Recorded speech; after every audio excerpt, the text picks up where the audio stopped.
चुड़ैल पार्ट 1। ऊंची ऊंची पहाड़ियों और घने जंगल से घिरा हुआ भैरवगढ़ गांव काली पहाड़ी के ठीक पीछे था। काली पहाड़ी यानी मौत का घर। भैरवगढ़ गांव तक पहुंचने का रास्ता बेहद दुर्गम था। लगभग 24 घंटे घने तूफान और तेज हवाओं की वजह से वहां के वीराने माहौल की कहानियां लोगों के दिलों को दहला देती थी। ऐसे बहुत कम लोग थे जो भैरवगढ़ गांव तक जाने की हिम्मत करते थे। लोगों का कहना था कि इस गांव के आसपास बुरी आत्माओं का साया मंडराता है। गांव के रहने वाले लोगों ने वैसे तो अपनी आंखों से किसी बुरी आत्मा या साये को नहीं देखा था, लेकिन गांव का बच्चा बच्चा इस बात को महसूस कर सकता था कि गांव के ऊपर कोई तो खौफनाक साया मंडरा रहा है। और उसकी वजह ये थी कि उस गांव में जैसे ही कोई लड़का 18 साल का होता, उसके 18वें जन्मदिन की रात ठीक 12 बजे अकस्मात उसकी मौत हो जाती। हर बार ये मौतें बड़े ही रहस्यमयी ढंग से होती और इस बार सरपंच सुमेर के बेटे को 18 साल होने में अब बस 15 दिन बाकी थे। अजी सुनते हैं, हमारा बेटा भी कुछ दिन बाद 18 साल का हो जाएगा। कहीं वो डायन उसे भी खा गई तो। कैसी बातें कर रही हो? जब वो इस गांव में ही नहीं है तो कोई भी डायन या बुरा साया उसका कैसे कुछ बिगाड़ सकता है? उसे कुछ नहीं होगा। हाँ जानती हूँ, आपने उसे पढ़ाई के बहाने इस गांव से बाहर निकाल शहर भेज दिया है, लेकिन ये भी तो सच है ना कि वो बार बार यहाँ आने की जिद करता रहता है। वो चाहे कितनी भी जिद कर ले जानकी, पर मैं उसे इस गांव में कभी वापस नहीं आने दूंगा। मैं नहीं चाहता कि गांव के दूसरे लड़कों की तरह मेरे बेटे की भी अजीबोगरीब ढंग से मौत हो जाए। कभी कभी तो लगता है कि हम सब गांव वालों को हिम्मत करके अपने गांव को इस बुरी आत्मा से छुड़वा लेना चाहिए। लेकिन कौन जानता है आखिर वो खतरनाक साया किसका है? वो काली आत्मा कौन है जो रातों रात हमारे गांव के लड़कों को निगल जाती है? सुमेर और जानकी जब ये सारी बातें कर रहे थे तब रात के लगभग 10 बज चुके थे और हर रात की तरह भैरवगढ़ गांव एक भयानक काले तूफान की आगोश में था। बाहर चल रही तेज हवाएं और बारिश के बीच कभी कभी ऐसा लगता जैसे कोई बुरी तरह से चीख रहा है। किसी के तड़पने और चीखने की आवाजें गांव के कानों में बार बार टकराती, पर वहां रहने वाले किसी भी औरत या आदमी के अंदर इतना साहस नहीं था कि वो अपने घर से बाहर कदम रख के उन आवाजों तक पहुंच सके। सो जाओ जानकी और घर के खिड़की दरवाजे कसकर बंद कर दो। अब जानकी सब खिड़कियां ठीक से बंद करने ही लगती है कि तभी उसे अपने घर के दरवाजे पर जोर जोर से खटखटाने की आवाजें सुनाई देती है। इन आवाजों को सुनकर जानकी और सुमेर के चेहरे डर से पीले और हाथ पैर ठंडे पड़ जाते हैं। जानकी, जानकी, इतनी रात कौन होगा? पता नहीं, ऐसा लग रहा है कोई बुरी तरह से दरवाजा खटखटा रहा है। अरे हाँ, पर किसी की आवाज भी तो नहीं आ रही।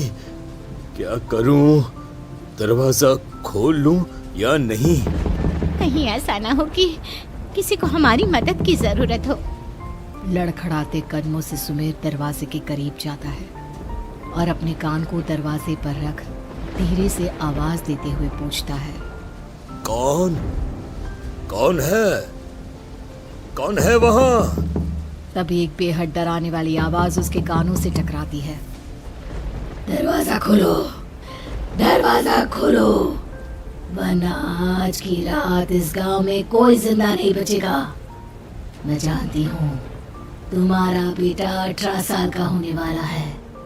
अगर उसकी जान की जरा भी परवाह है तो दरवाजा खोल दो। इस आवाज को सुनते ही सुमेर घबराकर पीछे हट जाता है और जानकी को पूरी बात बताता है। कहीं वो डायन हमारे घर तक तो नहीं पहुंच गई? अब हम क्या करेंगे? मुझे दरवाजा खोलना ही होगा जानकी।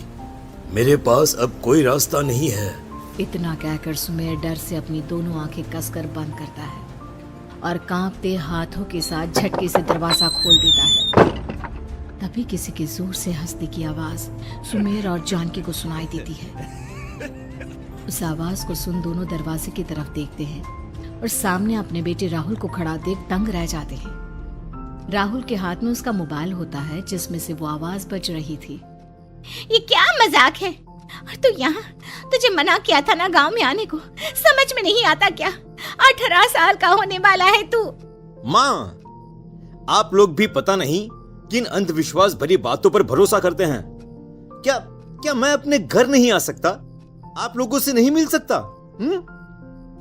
देख बेटा, हमने तुझे किसी वजह से ही इस गांव से दूर रखा था और यहाँ आकर तूने अच्छा नहीं किया। चल चल चल, मैं तुझे अभी के अभी वापस शहर छोड़कर आता हूँ। ओफो पापा, आप बेकार की बातों से परेशान हो रहे हैं। बाहर इतना तेज अंधड़ तूफान चल रहा है, कहीं जाने की जरूरत नहीं है। मैं बस आप लोगों से मिलने आया हूँ, कुछ दिन रहकर चला जाऊंगा। दिमाग खराब हो गया है इस लड़के का, नहीं जानता कि इस गांव में ये सुरक्षित नहीं है। किसने कहा था तुझे यहाँ आने को? ये आवाजें सुन, बाहर से जो आवाजें आ रही है तुझे सुनाई नहीं देती क्या? अरे माँ, जब जोर से तूफान चलता है, तेज हवाएं चलती हैं, तो इसी तरह की आवाजें आती हैं। ये बहुत नॉर्मल है माँ। नॉर्मल होगी तेरे लिए बेटा। 4 दिन शहर में पढ़कर आया है तो अपने माँ बाप की बात नहीं मान सकता। माँ, मुझे अभी बहुत जोरों से भूख लगी है, पहले कुछ खिला दो, और रात भी बहुत हो गई है। हम इस बारे में कल बात करते हैं, ठीक है? राहुल के वापस आ जाने से जानकी और सुमेर की आंखों की नींद उड़ गई थी। खाना खाने के बाद राहुल तो अपने बिस्तर पर जाकर सो गया, लेकिन जानकी और सुमेर पूरी रात उसके कमरे के बाहर पहरेदारी करते रहे। उन्हें पल पल इसी बात का डर था कि कहीं उनके बेटे को कुछ हो ना जाए। रात बीतती है, सुबह का सूरज निकलता है। अब जैसे ही वो राहुल को नींद से जागते देखते हैं तो उन दोनों के दिल को सुकून मिलता है। अरे माँ, पापा, आप अभी तक यहीं बैठे हैं? क्या पूरी रात सोए नहीं? जिनकी जवान बेटी की जान को खतरा हो, उन माँ बाप को नींद नहीं आती बेटा। अब तो वापस शहर चला जा। देखो माँ, मैं किसी जरूरी काम से इस गांव में आया हूँ, और वो काम पूरा होने के बाद मैं खुद यहाँ से चला जाऊंगा। काम? गांव में तेरा क्या काम है?